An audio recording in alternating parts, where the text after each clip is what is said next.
Brodsko kolo folklorna je manifestacija koja se u kontinuitetu održava 60 godina, uključujući i vrijeme Domovinskog rata.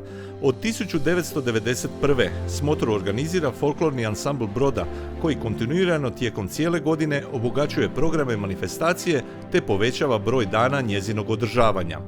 Programski odbor manifestacija, u kojem su vrhunski stručnjaci iz segmenta folkloristike, uključujući etnologe i etnomuzikologe, pomno osmišljava programe, sve u funkciji kontinuiranog njegovanja tradicijskih vrijednosti našeg područja, uključujući običaje tradicijske igre, kola i napjeve, kao i tradicijski način oblačenja.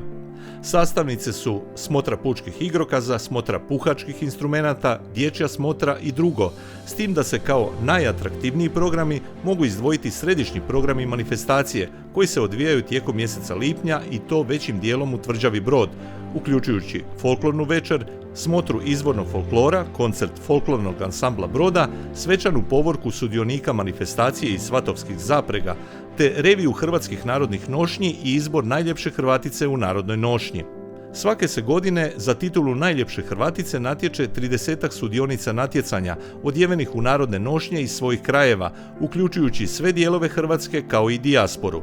Svake godine Brodsko kolo okupi oko 2000 sudionika, članova 50-ak folklornih društava iz zemlje i inozemstva koji ostvaruju značajnu turističku potrošnju na području grada Slavonskog Broda, a ujedno su u funkciji boljeg pozicioniranja njegovih kulturnih atrakcija na turističkim tržištima.